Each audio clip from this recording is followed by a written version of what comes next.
ओम नमः शिवाय। दोस्तों, आज की वीडियो में हम जानेंगे कि महाशिवरात्रि की रात्रि पर हम किस प्रकार से अखंड दीप दान करें जिससे हमें भोले शंकर की कृपा प्राप्त हो।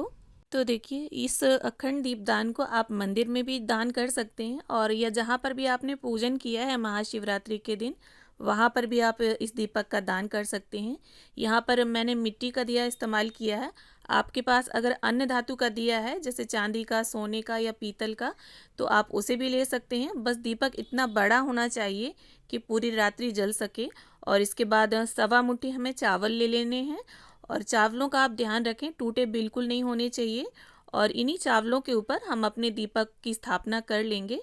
इसके बाद जो दीपक हमने स्थापित किया है उसे चंदन और रोली से टीक लेंगे। महाशिवरात्रि फाल्गुन मास की सबसे अंधेरी रात्रि होती है, इसीलिए इस रात्रि में आप इस तरह से अखंड दीपदान जरूर करें।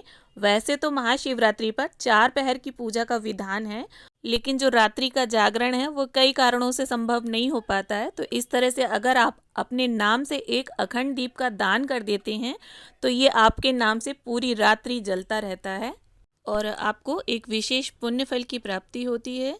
इसके बाद ये देखिए, हमें जो बाती लगानी है वो आप या तो कच्चे सूत की लगाइए या कलावे की। और इस तरह से देखिए, ये कच्चे सूत में मेरे 6 धागे हैं, तो हमें 14 धागे लेने हैं, क्योंकि महाशिवरात्रि पर 14 की संख्या का विशेष महत्व होता है। तो आप चाहें तो रुई की 2 बातियां भी लगा सकते हैं, लेकिन आप सिंगल बाती ना लगाएं, इस बात का आप ध्यान रखें। तो देखिए, इस तरह से 6 तार के मैंने 2 पार्ट लिए हैं और फिर इसमें से 2 धागे और निकाल लेंगे हम। तो इस तरह से हमारे 14 धागे कंप्लीट हो जाएंगे और यही बाती हम अपने अखंड दीपक में लगाएंगे। आप अगर रुई की बातियां लगाना चाहते हैं 14, तो वो काफ़ी मोटी हो जाती हैं, इसीलिए मैंने कलावा और कच्चे सूत का आपको ऑप्शन दिया है। और इसके बाद ये देखिए, यहाँ पर मैंने तिल का तेल यूज़ किया है। आप अगर चाहें तो गाय का घी भी प्रयोग में ला सकते हैं। और जब भी आप इस अखंड दीप का दान करें तो तुरंत वहाँ से ना उठें, थोड़ी देर आपको बैठना है वहाँ पर। इसके बाद ये देखिए, मैं कुछ विशेष चीज़ें आपको बता रही हूँ। इस तरह से काले तिल आप अपने दीपक में डाल दें, इससे समस्त पापों का नाश होता है। और एक लौंग का जोड़ा, इलायची का जोड़ा और यहाँ गुलाब की कुछ पंखुड़ियाँ डाल रही हूँ मैं। लौंग और इलायची का दान अच्छे स्वास्थ्य में वृद्धि लाता है। और इसके बाद कुछ गुलाब की पंखुड़ियाँ और अक्षत डाल देंगे हम। अक्षत का दान यश और वैभव में वृद्धि लाता है। इसके बाद ये देखिए, हम दीपक को प्रज्वलित कर लेंगे।